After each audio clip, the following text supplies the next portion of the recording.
Daming na-harvest natin na gulay oh.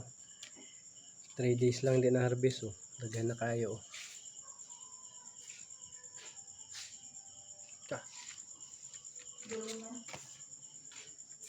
Madilim kasi dito, brown out sa amin na idol, bagyo kasi.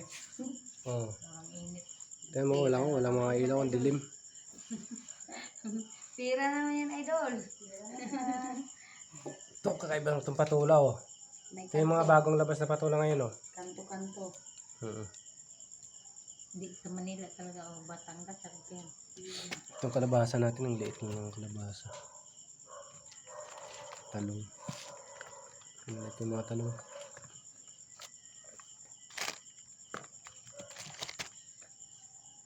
Ano ba yung magsubag talubod nyo niya? Ito yung original na patula. You know? Kaso nga lang medyo malambot yung maselan kasi yung